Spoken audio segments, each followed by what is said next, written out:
Okay, we got the high soil. We're missing our weep holes over here. We're talking about trees. And these cute little trees, these little kittens, these ornamentals, as they grow, they're too close to the house. They're closer than 25 feet. As they grow, their roots go up underneath the foundation. And your foundation is supposed to have an even, consistent amount of moisture around its perimeter, because it's a slab foundation on expansive clay soil. And these trees will rob the moisture from your foundation. Then, okay, as the roots grow, they move things like foundations. So as the roots expand underneath your foundation, it can cause foundation problems. And also, their branches will rub your house and your roof and your rain gutters, and you'll have increased damage, increased maintenance, increased everything. So I get it. Probably nobody's going to move the trees. I look around, I see them over there, I see them over there, I see them over there. Everybody's got trees too close to their house. Might be a homeowners association thing. I don't know. But there we go. Gas enters right here. This is the south side of the garage. Moving along. See, we have wood across this. We don't have to have weep holes over here. We're moving over here. And we do not have GFCI on our Christmas light circuits. We're supposed to have GFCI on all the exterior light fixtures. We don't have GFCI on those. Nothing's labeled as being GFCI for the Christmas light circuits. That's an arch, not required. Arch, not required. Over here we've got a brick that's standing out pretty good. It's a toe stomper. That's a toe stomper right there. Okay. And something else. Oh! Kind of wish I had the better camera this time. The one that's overheating. It's cooling off. Woo-wee! I had to cool off myself, so I'm not going to blame the camera. It's bright out here. But the mortar, excuse me, yeah. The mortar between the bricks has a slight pink hue to it. And the mortar between these bricks up here does not. It's white. And when I pulled up this morning, I could see it from the street.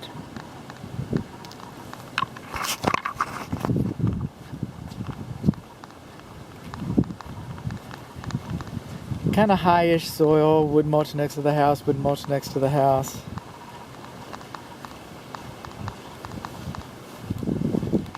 Kind of highish soil, rain gutters too close, rain gutters discharges directly onto the roof.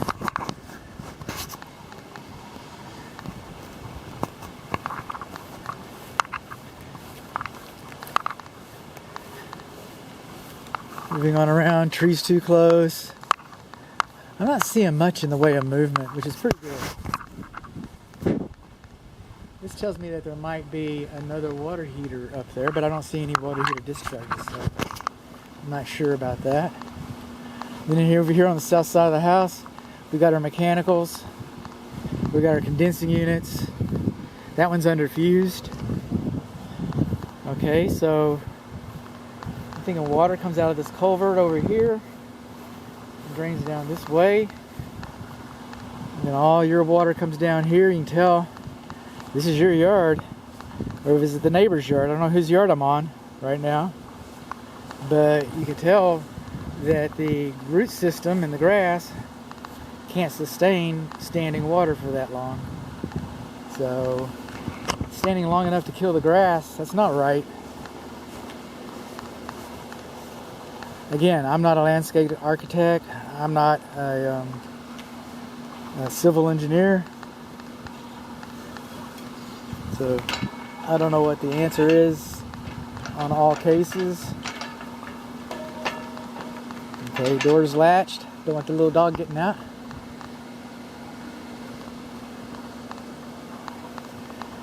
Coming on along.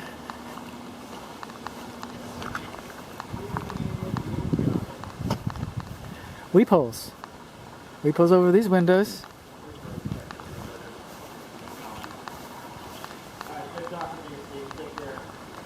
Okay. Coming on along. Okay, power, screens, and ceiling heaters, electric ceiling heaters. These are all beyond the scope of this inspection. But here they are. And we're moving on along. We've got our fireplace. It's a gas log. Just gonna take a key. I'll start that in a little bit. I don't remember seeing a chimney for this one. It's because we don't have one. Okay, but we're outside, so it's kind of like a campfire. Measure. And really, the only reason I'm measuring this is because this is all stone. Nothing is combustible out here. So, and it's a gas log. It's not going to go very far, very fast for very many reasons.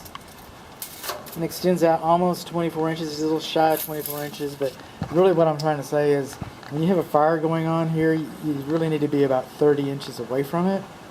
Your hearth is a little short, but that's. And again, now we got perforated soffit air intake because the attic over this garage, okay, is ventilated. It does not have the open cell foam. So what I'm kind of looking at, I'm kind of curious because I couldn't see it from inside the attic. I've got a video of the roof, but I'm looking up here. I don't see any exhaust vents for the attic. So the attic's just a hot box. You got dark shingles collecting heat, radiant heat from the sun coming in. You're allowing a little bit of air in and out, I guess, I don't know, from the soffit vents. You have no exhaust vent.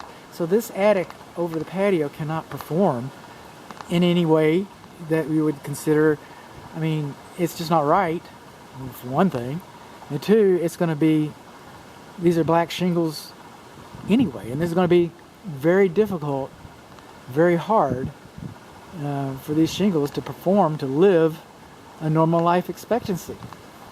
Because that's why we ventilate attics. We ventilate attics for a lot of different reasons, but that's one of the reasons why we ventilate our attics. Moving on along, and moving on along, and moving on along. Outside patios are beyond the scope of this inspection. Not outside patios, excuse me. The patio kitchens. Patio kitchens and kitchenettes. But let's take a look anyway. Coming in here, because we got to look. Oh, that's nice and cold. What's he doing? I have permission to do this.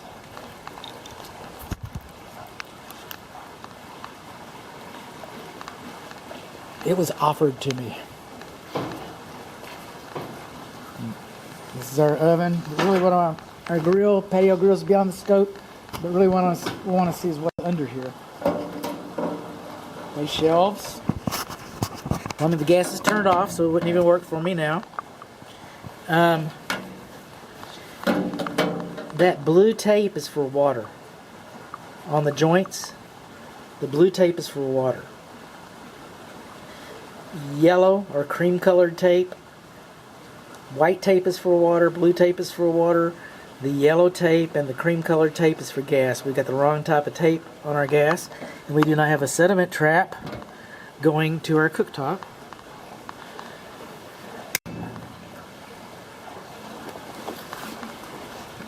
So the grill doesn't work because we got the gas turned off.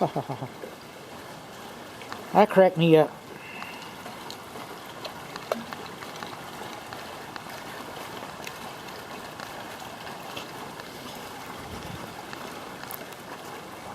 And on around here, again, rain gutter on the roof. This is something I like to look at.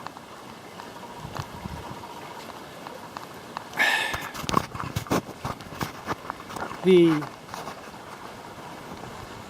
larger vent, exhaust vent right there, that's for the kitchen. And it leaks in the attic.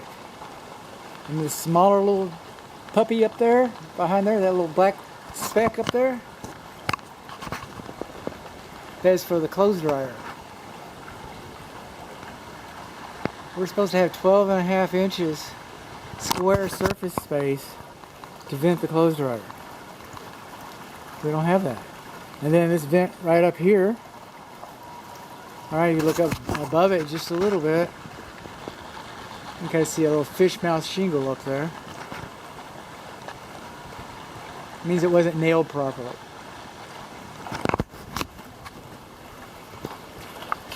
snag my water. Moving on along. Now over here we have a generator, a backup generator to the house. And our swimming pool equipment. We've also got flagstone. And this is beyond the scope of this inspection. The flagstone. And I have a lot of flagstone around my backyard. Around the front of my house. Around the sides of my house.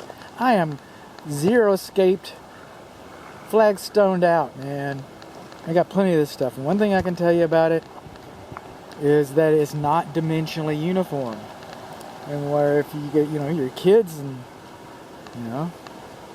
your professional football player neighbor or your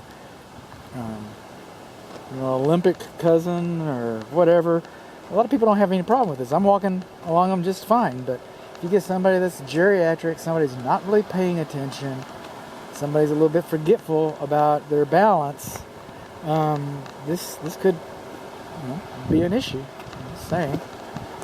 You watch that gate, that gate.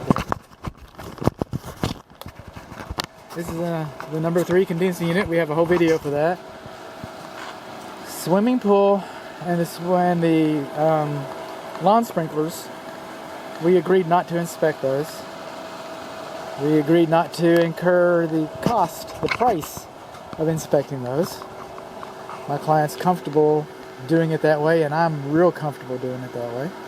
So there we go. But this is a smaller condensing unit. We got a whole video about this guy. This is the gas. I'm supposing this goes to your pool heater and your generator. But anyway, we got a nice big gas feed here. Now we're ending up just about where we started.